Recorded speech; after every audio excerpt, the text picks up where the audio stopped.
깊이가 다른 경제 콘텐츠 3프로TV 오늘 아침 라이브 정용진 이주호입니다. 네, 7월 10일 드디어 다시 돌아왔습니다. 미국장은 영원하라.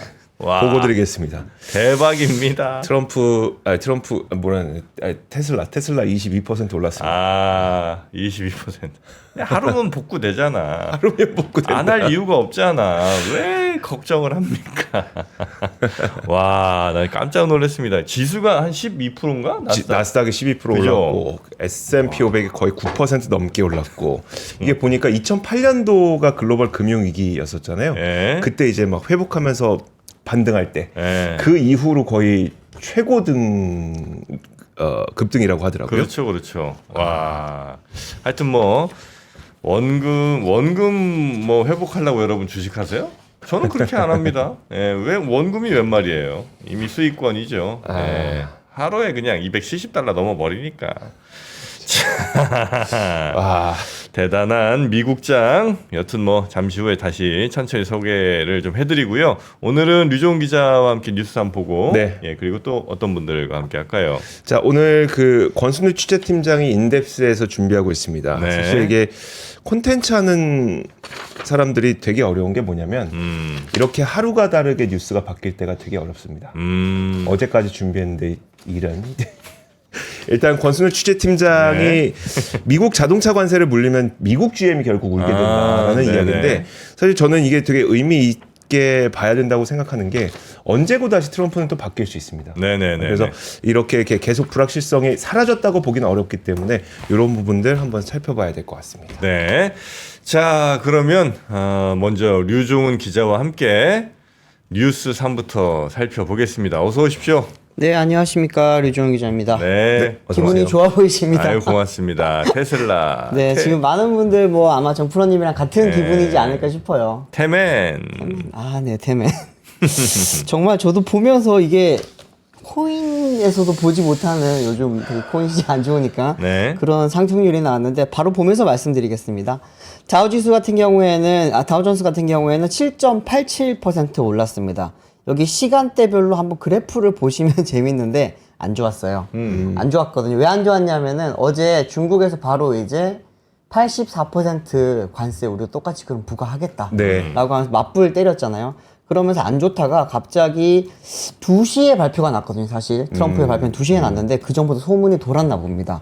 갑자기 급등을 하기 시작을 하면서 쭉쭉쭉 올라서 7.87 올랐고요. 나스닥 같은 경우에도 지금 12.16% 올랐습니다. 올라간 시간대가 다 같아요. 이때 보시면은 이게 엄청나게 올랐고 S&P 같은 경우에는 9.52%, 러셀도 8.50% 오른 걸로 마감을 했습니다. 아까 이주호 기자가 말을 했는데 S&P 500 같은 경우는 2008년도 금융위기 이후에 가장 큰 최대 일일 상승률을 보여줬고요. 네. 나스닥 같은 경우에는 2001년 1월 기록했던 14% 폭등 이후 최대치입니다. 2001년이면은 닷컴 버블 네. 시절이죠. 그때 이후로 지금 가장 높은 그런 상승률을 보여줬다라고 하고요. 기분 좋은 거 하나 또 보여드릴게요. 아주 이게 뭐예요? 이게? 초록초록합니다 지금. 와, 미국 증시. 네, 이제 저기서 빨간 종목별로 점은 보시면 엄청나죠. 와. 이 시장의 빨간 점은 뭐예요? 아, 이거 여기 연두색도 빨간 점 몇 개 있어요. 아주 밝은 연두색이네. 아, 그쵸. 지금 다 지금 굉장히 밝은 연두색입니다. 뭐, 마이크로소프트 10% 높게 올랐고, 애플도 15.3, 엔비디아가 18.7%, 브로드컴이 18.6%, 구글 9.8, 굉장히 조금 올랐습니다. 메타 14.76%. 하지만 우리 정프로님의 테슬라는 22.7% 올랐습니다. 그렇죠. 22.7% 오르면서 $270 선을 다시 회복을 했습니다. 굉장합니다, 진짜. 근데 애플은 중국이랑 많이 연결이 좀 돼 있을 거예요. 네. 테슬라도 그렇긴 한데 애플은 왜 이렇게 많이 올랐지? 그러니까요. 많이 떨어져서 그런가? 아무래도 이게 그냥 그 시장의 분위기인 것 같아요. 방금 말씀하셨듯이 사실 애플이라든지 테슬라 같은 경우에는 중국 영향권에서 벗어나지 않았거든요. 그래서 저는 여기에 숏커버 영향이 굉장할 거라고 봅니다. 그럴 수도 있겠네요. 단순히 이게 관세가 풀렸어라기보다는 그동안 이제 하방으로 베팅했던 것들이 말아올리면서 네. 나타난 현상도 분명히 있을 것 같아서 우리가 여기서 그냥 야 올랐다 이렇게 안심하고 끝낼 일은 좀 아닌 것 같긴 해요. 그래요? 네. 난 안심할 건데. 난 기분 좋은데 왜? 근데 그런 말이 많기는 하더라고요. 지금 이게 단순히 오늘 오른 걸로 인해서 내일도 계속 오르고 계속 올라갈 거냐라고 봤을 때는 그건 아닐 수 있다. 네. 더군다나 지금 월가에서는 지금 이제 월스트리트에 있는 이런 종목들 같은 경우는 세계 경제에 따라서 움직이는 종목들인데 지금 약간 어떻게 보면 신흥국 시장의 종목처럼 바뀐 것 같다라고 하는 약간의 자주 섞인 이야기도 많이 나오고 있다고 하거든요. 네. 근데 그러다 보니까 이제 미국 주식 하시는 분들도 뭐 급등락이 너무 심하면 사실 우리가 안정적으로 하려고 많이 그게 하는 좀 거잖아요. 힘들죠. 네. 꾸준히 몇 년 동안에 몇 배를 벌기 위한 건데 이게 하룻밤에 막 몇십 %씩 움직이니까 이 부분에 대한 좀 변동성이 너무 큰 게 오히려 안 좋게 영향이 미칠 수도 있지 않겠냐라고 하는 그런 이야기도 나오고 있습니다. 근데 이제 어제 영향 자체로 어제 그 트럼프 대통령의 결국은 그 결단 자체는 뭐 산업 전반적으로는 단기적으로는 좋은 지금 시그널로는 여겨지고 있기는 해요. 네. 바로 이제 증시뿐만이 아니라 에너지 같은 경우에도 많이 올랐는데 보시죠. 지금 원유 같은 경우에 지금 63달러로 지금 전장 대비 올랐고요. 뭐 브렌트유, 천연가스 다 지금 오른 걸로 나타납니다. 네. 보시면은 이때 이제 유가가 그때 떨어졌던 이유 같은 경우에는 산업이 안 좋을 거다. 네. 그러니까 관세 정책으로 인해서 세계에 이제 수요가 많이 줄면서 산업이 좀 침체할 거다라고 하는 그런 우려 때문에 빠지다가 어제는 이제 다시 반등세로 돌아섰습니다. 그리고 금, 은, 구리 보시면 8.7% 올랐거든요. 굉장히 많이 올랐죠. 네. 구리가 지금 가장 많이 빠진 광물이었거든요. 네. 그런데 오늘 보면 또 반대로 가장 많이 오른 광물입니다. 이거 같은 경우에는 구리는 뭐 우리가 많이 알고 있는 전력 같은 데 많이 들어가기도 하고 네. 여기저기 좀 구리가 제일 많이 사용되는 그런 광물이기 때문에 산업 수요랑 가장 연관이 많잖아요. 근데 어제 같은 경우에 이런 이제 밤에 트럼프 대통령 발표가 있고 나서부터 쭉쭉 오르면서 지금 가장 많은 8.7% 오른 그런 광물로 나타났습니다. 네. 비트코인도 올랐어요. 보시면은 비트코인 같은 경우에는 바로 들어오기 직전에 제가 캡처를 떴는데 지금 83,000달러를 넘어섰고요. 옆에 보시면 뭐 이더리움 같은 경우에는 어젯밤에만 18%가 올랐습니다. 네. 이더리움은 아시겠지만 트럼프 대통령의 둘째 아들이 굉장히 밀고 있는 그런 이제 가상화폐이기 그래요? 때문에 네. 트럼프 대통령도 많이 가지고 있고요. 네. 그렇기 때문에 영향을 좀 많이 받지 않나라고 보이고 근데 어제 코인 시장에서는 약간 상반된 그런 모습이라고 할까요? 약간 그 방향을 알 수 없었던 게 나왔던 게 비트코인이라든지 솔라나라든지 리플 같은 미국 코인도 많이 네. 올랐는데 중국 코인도 같이 많이 올랐거든요. 어... 그렇기 때문에 이쪽에서는 아직 어느 쪽으로 추가 기울었다라고는 뭐 네. 결정하지는 않은 것 같은 그런 느낌입니다. 네. 자, 그러면 뉴스 하나하나 가봅시다. 네, 뉴스도 이제 결국에는 트럼프 대통령 뉴스로 좀 이어가야 될 것 같긴 합니다. 네. 워낙 지금 큰 파장을 일으켰기 때문인데요.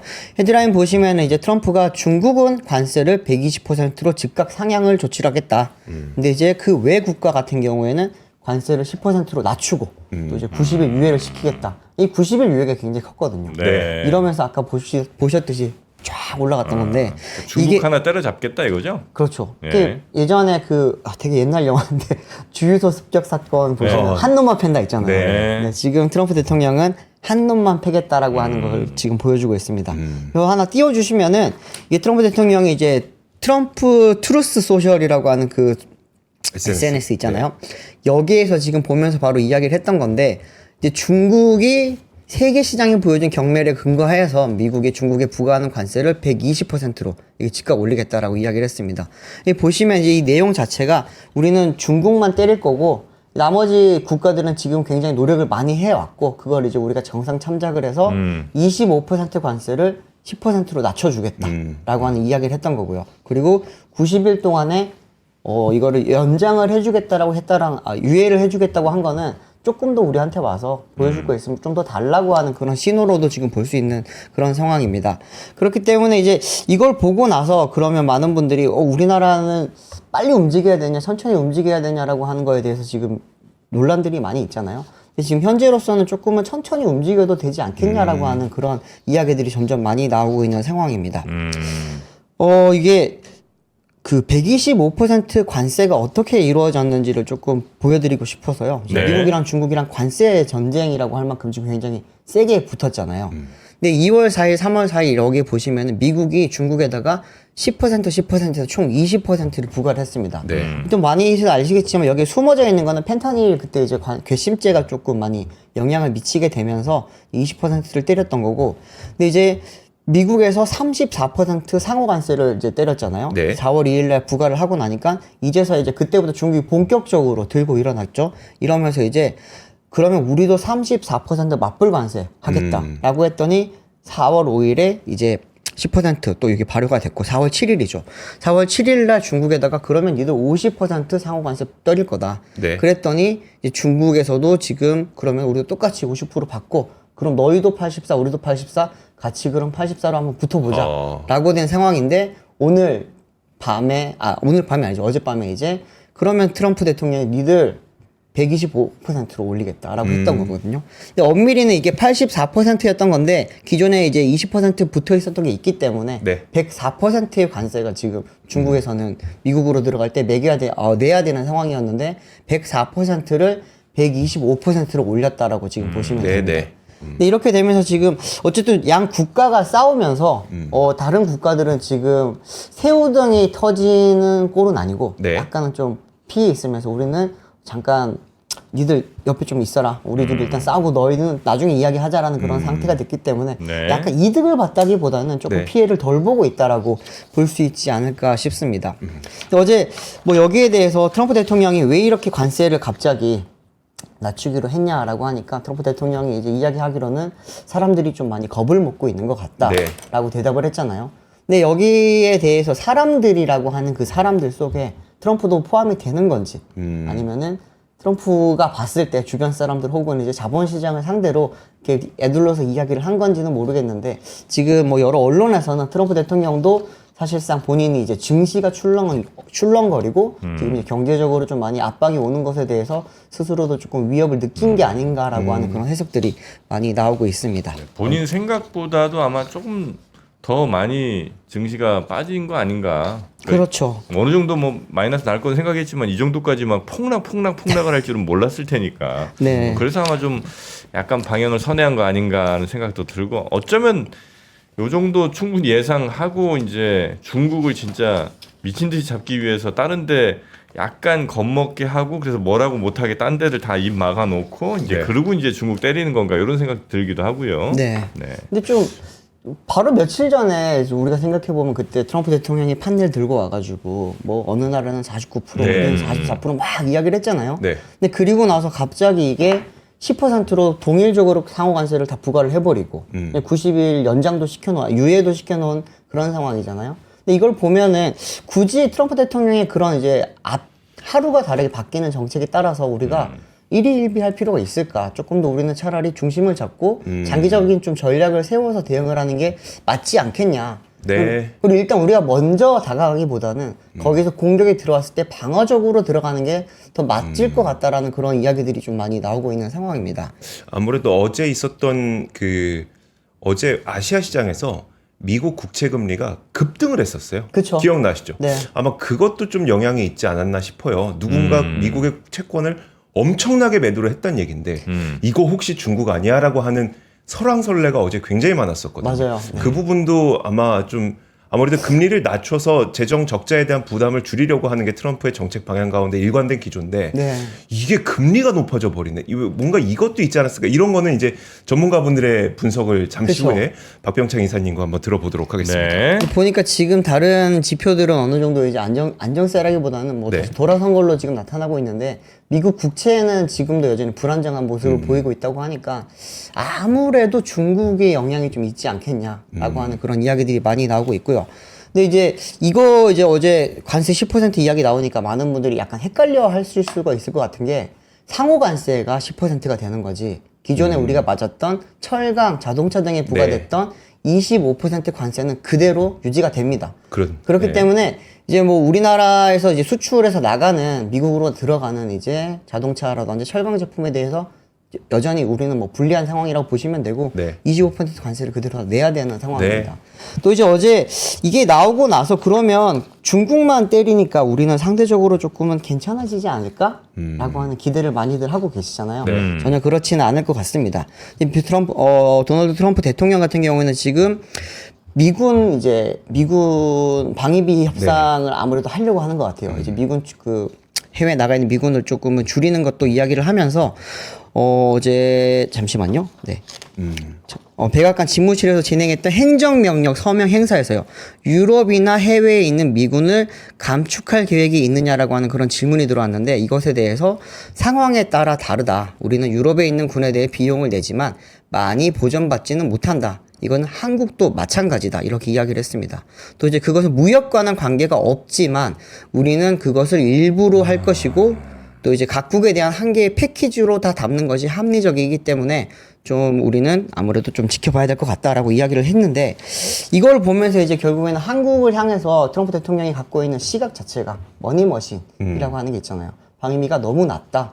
이것을 다시 한 번 더 재협상을 해야 된다라고 하는 이야기를 하고 있고 근데 이게 알 거예요. 트럼프 대통령도 알 거예요. 이미 지금 트럼프 대통령 임기 중에 있는 방위비 협상은 끝난 상태고 네. 임기가 끝난 뒤에 방위비 협상을 해야 되는 상황인데 그러면은 본인의 임기 중에 뭔가 좀 남겨놓으려면은 방위비를 뭔가 볼모로 잡고 네. 우리가 많이 이야기했던 뭐 이제 알래스카 쪽이라든지 아니면 LNG라든지 뭐 이런 것에 대해서 아마 니들이 딜에 들어와라라고 하는 압박력으로 좀 많이 사용을 하지 않겠냐 이런 지금 이야기들이 나옵니다. 네. 결국에는 뭐 우리 입장에서는 당장 맞을 뻔했던 상호 관세는 피할 수 있게 됐지만 그래도 단순히 그냥 90일 연장됐을 뿐이고 10% 상호 관세는 그래도 부과가 되는 거고 그거 외에 아무래도 우리가 또 미국한테 내줘야 될 것들이 많을 수가 있다 보니 네. 여기에 대한 대응책을 조금 빨리 마련해야 되지 않겠냐. 네. 근데 이제 국내 입장에서 봤을 때는 조금 90일이라고 하는 기간은 굉장히 좀 고마운 기간이긴 합니다.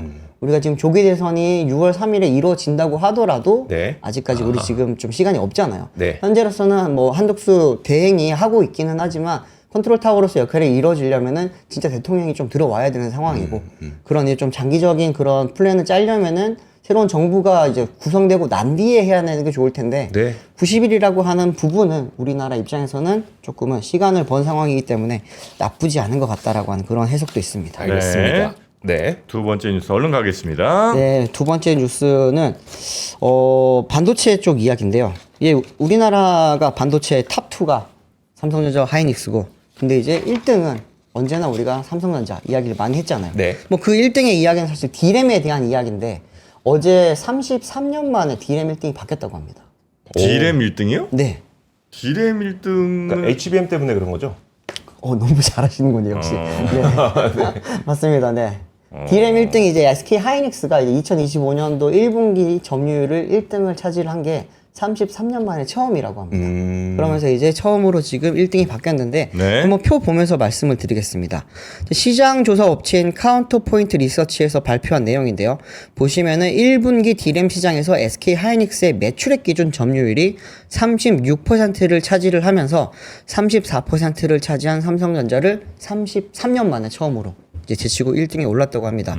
마이크론은 25%로 3위를 기록을 했고요. 나머지가 이제 전체가 5%를 기록을 한 상황이라고 보시면 될 것 같습니다. 아시겠지만 SK하이닉스는 이제 HBM 분야에서 지금 시장 점유율이 70%라고 하거든요. 네. 이렇게 압도적인 우위를 점하다 보니까 HBM 비싸잖아요. 네. 그런 덕분에 이렇게 좀 매출액 기준의 점유율을 36%를 차지를 할 수 있었다라고 하고요.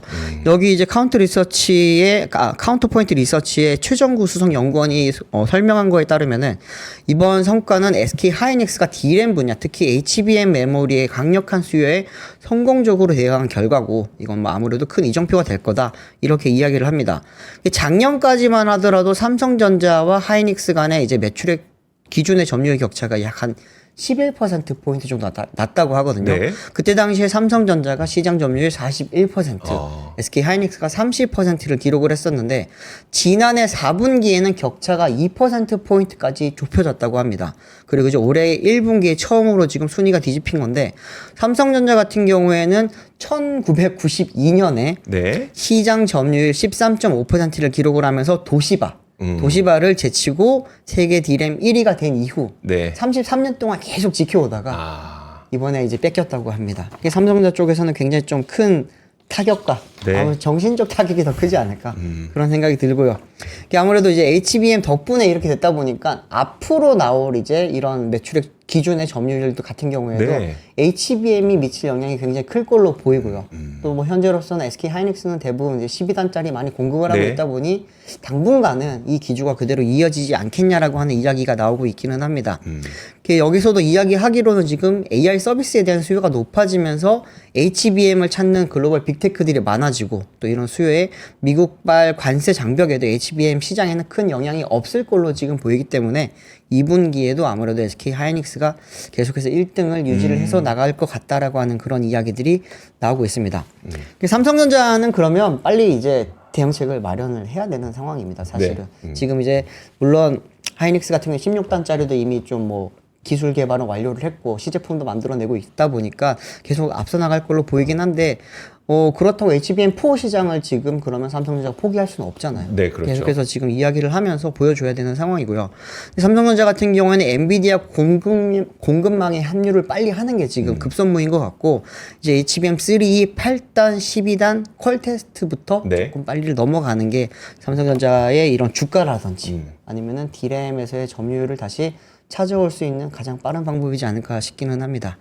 뭐 삼성전자 쪽에서는 여기에 대해서 지금 전영현 DS 부문 대표이사 부회장이 최근에 열린 주총에서 네. 이제 AI 경쟁 시대의 HBM이 대표적인 부품인데 그 시장 트렌드를 조금 늦게 읽는 바람에 초기 시장을 놓쳤는데 HBM4 등 차세대 HBM에서는 이 같은 실수를 범하지 않기 위해 계획대로 차근차근 준비 중이다라고 이야기를 하긴 했습니다. 네. 근데 뭐 이때 당시에 이 이야기에 대해서도 사실 굉장히 냉소적인 분위기였고요. 지금 SK 하이닉스는 16단 이야기를 하고 있는데 여전히 지금 8단 퀄 테스트도 통과를 못하고 있다 네. 보니까 삼성전자가 좀 당분간 좀 D램 시장에서 좀 힘들지 않겠냐. 물론 1분기 잠정 실적은 굉장히 좋게 잘 나왔습니다. 네. 잘 나왔는데 거기에 대해서는 뭐 스마트폰 영향도 있었고 다들 이제 D램 수요와 D램 가격 인상에 따른 혹은 또 이제 미리 땡겨서 썼다라고 하는 이제 그런 이야기도 또 많기는 한데 2분기부터 그러면 진짜 본격적인 이제 진짜 뭐라고 할까요? 그 계급장을 떼고 붙는 그런 네. 싸움이 될 수 있는데 HBM에서 이렇게 계속해서 경쟁력을 갖지 못하면 당분간은 좀 계속해서 어렵지 않을까라고 지금 보입니다. 이게 우리가 그 좀 긴 스토리를 딱 짧게 보면은 이렇게 막 어떤 기업이 갑자기 1위로 올라서고 이런 것들을 보이는데 진짜 역사적인 한순간인 것 같긴 하네요. 네. 지금 이런 거 보니까. 아까 저희 말씀드렸듯이 1992년도 때 네. 그때 이제 그 당시 그 전까지만 하더라도 일본이 반도체 강국이었고 도시바는 뭐 지금의 삼성전자처럼 일본을 대표하는 네. 전 세계를 대표하는 그런 반도체 기업이었잖아요. 근데 그거를 92년도 때 삼성전자가 넘어섰고 33년 뒤인 올해 이제 1분기 때 이번에 SK 하이닉스가 처음으로 넘어섰다라는 건데 이게 진짜 한 번 넘어서는 게 될지 아니면은 그 주도권이 아예 넘어가는 그런 첫 번째 단추가 네. 될지는 조금은 살펴볼 필요가 있어 보입니다. 알겠습니다. 다음 뉴스 또 네. 빠르게 넘어가겠습니다. 오늘 제가 트럼프 이야기를 너무 많이 했네요. 시간을 보니까. 네, 다음 뉴스는 어제 기아가 이제 CEO 인베스터 데이를 열었거든요. 매년 지금 하고 있는데 어제 나온 이야기 중에서 제가 좀 가장 충격적이었던 거는 보통은 판매 목표를 늘려서 이야기를 많이 한단 말이에요. 네. 우리는 계속해서 확장적으로 성장을 할 거니까. 그런데 어제 기아 같은 경우에는 2030년 글로벌 판매 목표를 419만 대로 기존의 430만 대 대비 11만 대를 지금 축소를 해서 발표를 했습니다. 네. 하향 조정을 해서 발표를 했습니다. 근데 이게 가장 큰 영향을 미쳤던 게 어떤 건지 한번 살펴봤더니 이제 전기차 판매 목표가요. 네. 이제 기존에는 2030년까지 160만 대를 판매를 하려고 했었는데 지금 최근에 뭐 전기차 캐즘도 역할도 있고 그리고 이제 보니 상황을 보니 중국 브랜드들의 그런 이제 글로벌 진출에 대한 그런 위협감 그리고 네. 중국 시장 내에 진출을 해서 이제 좀 점유율을 높이려고 했던 기아의 그런 전략 자체가 현실적으로 조금 힘들겠다라고 하는 그런 판단에 따라서 전기차 판매 목표는 160만 대에서 125만 9천 대로 21%가량 하향 조정을 했습니다. 네. 이렇게 되면서 이제 그러면 기아의 전체적인 판매량도 조금은 판매 목표도 줄게 되고 그리고 전기차가 주력이라고 봤었는데 거기에 대한 판매 목표도 줄였으니까 그럼 뭘로 먹고 살 거냐라고 한 것에 대한 답안으로는 하이브리드를 이야기를 했습니다.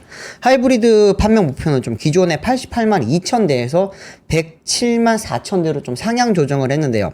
이 하이브리드라고 하면 우리가 생각하는 그냥 일반 풀 하이브리드뿐만이 아니라 네. PHEV라든지 EREV 같은 것도 지금 여기 다 포함이 되어 있는 거거든요. 보시면은 107만 4천 대 중에 일반 하이브리드는 99만 3천 대, 그리고 이제 그 외의 하이브리드 차량들은 8만 1,000대를 구성을 해서 기아는 2030년에 전체 판매량의 56%에 해당하는 233만 3천 대의 친환경차를 판매를 하겠다라고 이야기를 했습니다. 좀 송호성